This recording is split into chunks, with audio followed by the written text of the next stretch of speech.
আজকে প্রতিবাদী টুম্বা বোনের সাথে প্রথম দেখা, মা অসুস্থ, সো বোনের সাথে কথা হলো, দেখতে আসলো। টুম্পা বোনের ভিডিও দেখে আমার মনে কিছু কোশ্চেন আছে। প্রথম কোশ্চেন, তুমি কেন চাও যে এবার পরিবর্তন হোক বাংলায়? আমি প্রশ্নটার উত্তর দিতে পারি, আগে তোমাকে জয় শ্রীরাম বলতে হবে। কোনো সমস্যা আছে বলতে? কেন সমস্যা?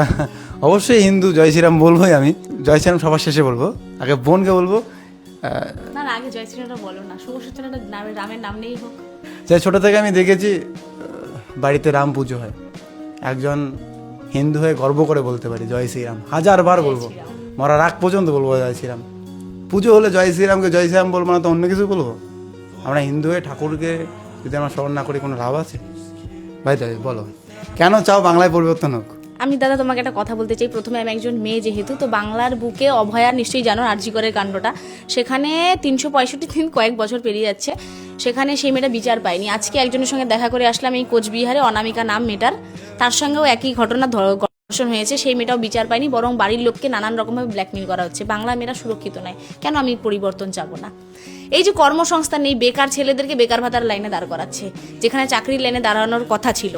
কেন আমি পরিবর্তন চাবো না? আজকে স্বাস্থ্য ব্যবস্থার এত বেহাল অবস্থা, তোমার মা এখানে আছে, কিছু মনে করো না, অসুস্থ তো, এটাও তো নার্সিং হোম, তুমি ভরসা পেলে না একটা সরকারি হাসপাতালে তোমার মাকে রাখার? ভরসা পেয়েছো কি? নিশ্চয়ই না। এত লজিক কোথায় পাও? এত স্পিডে কথা বলে। এই স্বাস্থ্য ব্যবস্থার এরকম বেহাল দশা, এর জন্য বাংলায় পরিবর্তন চাই।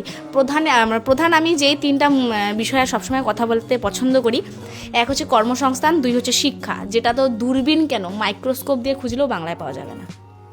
স্কুল কলেজ বন্ধ হয়ে যাচ্ছে, প্রাইমারি স্কুল উঠে যাচ্ছে। আজকে যারা রিক্সা চালায়, দিনমজুরের কাজ করে, তারাও আজকে চেষ্টা করে, যাই করি না কেন, নিজের ছেলে মেয়েটাকে ওই প্রাইভেট স্কুলেই পড়াবো, কারণ সরকারি স্কুলে পড়াশোনা হয় না, ওটা এখন খিচুড়ি খাওয়া স্কুলের পরিণত হয়েছে। তাহলে আমি কেন বাংলার বুকে পরিবর্তন চাবো না? এত স্পিডে কথা বলো। আচ্ছা, তোমাকে একটা প্রশ্ন করি। তুমি তো আজকে জয় শ্রীরাম বললে, কিন্তু তোমাকে তো সবসময় তৃণমূলের প্রোগ্রামে দেখা যায়, তোমার কোনো চাপ আসবে না তো? না, আমি গিয়েছি গান বাজনা করার জন্য। আমি কোনোদিন বলিনি ভোট দিন, কোনোদিন বলিনি যে এই পার্টি ভালো ওই পার্টি ভালো। আমি গিয়েছি গান বাজনা করেছি, প্রতিটা স্টেজে গিয়ে গান বাজনা করেছি, একজন আর্টিস্ট হিসেবে গিয়েছি। মিথ্যে বলছো না তো? আরে মিথ্যে কেন?